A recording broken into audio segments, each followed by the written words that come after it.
Hi everyone, this is Mr. Scott, and this is your Momentum Review Screencast. So at the top of the screen right now is pretty much the entire gist of the chapter. The fact that momentum is conserved without an external force acting on a system, we can set the momentum before equal to the momentum after. So in this chapter, the thing that most students will screw up if they do is trying to apply the right equations at the right times for the right word problem. And in the chapter, we've had 4 basic types of problems that we've done, and the pretest roundtable was a good representation of all 4. And I'm going to try and show you on this slide exactly where you've seen all 4 in the past parts of the unit. So first things first, momentum is always equal to mass times velocity. So on the test, we'll probably give you a couple easy questions asking like, if we change the mass, what does it do to the momentum? If we change the velocity, what does it do to the momentum? And just realize that those are always directly related to each other. Now mass and velocity though are not directly related, they're indirectly related. So as we learned in our moving inertia lab, if there's a mass that is larger, and the force that's applied to both of the carts is equal, that mass should move at a slower velocity. Now the first type of problem that we're going to talk about is impulse problems. So I tell my students that the second you see force or time in this chapter, we know immediately that we have to use our impulse equations. And that impulse equation is of course just equal to force times time, but it's also equal to change in momentum. The change in momentum is always going to be the final momentum minus the initial momentum. And one important thing to note is that in many cases this momentum might be 0. So you need to pay attention to whether we're starting at rest and the initial momentum is 0, or we're coming to a stop and the final momentum is 0, and then plug into the equation accordingly. But don't forget that action-reaction pairs still exist due to Newton's third law, and that will help guide your thinking that, yeah, there are forces that are involved, and the direction of those forces should make sense based off of whether we're bringing something to a stop. You're probably going to have a negative force that you solve for, or if you're speeding something up, you'll probably have a positive force that you're solving for based off of what was considered positive and negative in the beginning. So if you hear those 3 words, change in momentum in a word problem, or you hear force and time, you know it has to be an impulse equation that you need to use. Next up are explosions or separations. So the old cannonball and cannon we use many times in class, but for this one, we always say that there's a combined mass in the beginning. Now that combined mass could be moving, it could not be moving. So you have to pay attention to whether the left side of the equation is just going to become 0 if both masses are still and there's no total momentum, or whether they're both moving in either the positive or negative direction in the first place. So this also is what we did in the moving inertia lab, so feel free to go back and look at the moving inertia lab and the moving inertia quiz to better understand explosions and separations and all the concepts we asked you about in that quiz.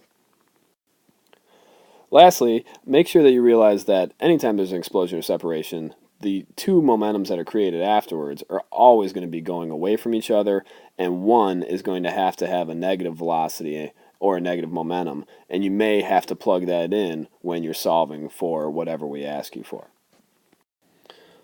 The third type of problem we've covered in this chapter are inelastic collisions, and this is the reverse of an explosion separation. So you had one combined momentum beforehand in explosion separation that separated into 2, and here we're taking 2 separate momentums and combining them into one as they either stick, tangle, gets caught. Something is going to happen to make these 2 masses now travel as one, going in either direction.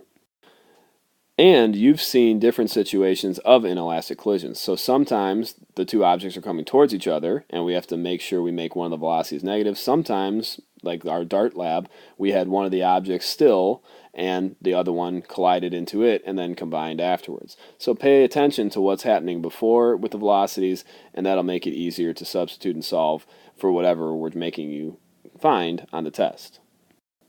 Okay, and the 4th type of problem we can have in the chapter is elastic collisions. So here nothing is sticking, but we're bouncing, and we're starting out with 2 momentums, and then we're finishing with 2 momentums also. So elastic collisions tend to be more difficult for students, which is why we waited to the end of the chapter to tell you about it, because the velocities for both masses can change. And they also can be positive or negative depending on before or after the collision. It just all depends on the situation. Here in this slide, we're showing you a V1 and a V2 on the before side of the equation, but we're also showing you a V1 prime and a V2 prime on the after side. That's the notation we like to use, but you might want to switch it to make it initial and final, just something to tell yourself that this happened after the collision versus before the collision. But that's it, guys. That's the entire chapter in a nutshell. We might ask you questions about what applies a greater impulse, something coming to a stop or something changing its direction and going back from where it started. Things like that. But outside of that, the free response part is just going to be one of these 4 types of problems, and it's going to be your job to pick the right one and then substitute in correctly. So let's try a couple practice problems off of the sheet that Mr. Kim made for all of us last year. Let's look at number 7. All right, and before we do anything, let's just identify the type of problem we're looking at, and then we'll try and set it up and solve for here the resulting velocity of the cannon. So take a couple seconds and think about which problem it is, and then I'll tell you the right answer.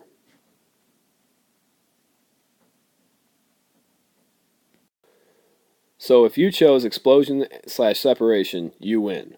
And the reason why we know this is because it's the old standby cannon and cannonball that are going to start as one combined mass and then separate out away from each other in 2 opposite directions. Now we can also assume, because it wasn't told to us that there was an initial velocity, that we probably started at rest with both the cannon and cannonball.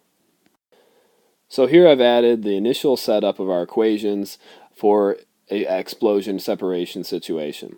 And now that's half the battle. The next half is trying to substitute in correctly for the right variables and figure out which variable we're solving for. So take another couple seconds and try and figure out which velocity we actually want here in your head. Now your answer to that question depends on what you call M1 and M2. If I decide to call the cannonball M1 and the cannon M2, then I'm solving for the cannon after the explosion has happened, which means that I want V2 for my variable that I need to solve for. It's also important to note that the initial velocity of both of these was just 0. So that means this velocity here is going to go away, and so is the whole term when you multiply anything by 0. We also have to take into account that the cannonball was given to us as a positive velocity of 400 meters per second. So if we decide to call the cannonball's direction positive, then there's a good chance we're going to end up solving for V2 and get a negative answer because it's going the opposite way. I'm going to put up the work to solve for this problem, and then you guys can look it over here in a sec. So when you check out the work, notice that the velocity did end up being a negative answer, which makes sense, because it should be going the opposite direction of the cannon. And notice that we're also going to label with units. I did not include my units here in the work because I was going to run out of space, and I even had to trickle down to number 8. But always on your test, make sure you include the units so that way it just keeps you in the right frame of mind for what you're solving for. Okay, the last problem we're going to try here in the tutorial is number 9 on the practice sheet. And again, try to say to yourself, is this an impulse problem? Is this a elastic, inelastic, or an explosion/separation problem? And I'll give you a couple seconds to decide.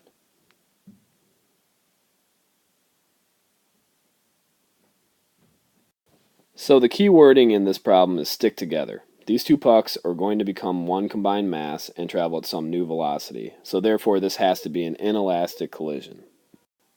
Now in every single inelastic collision problem we've given you in this chapter, it's always been 2 masses that have become one combined mass afterwards.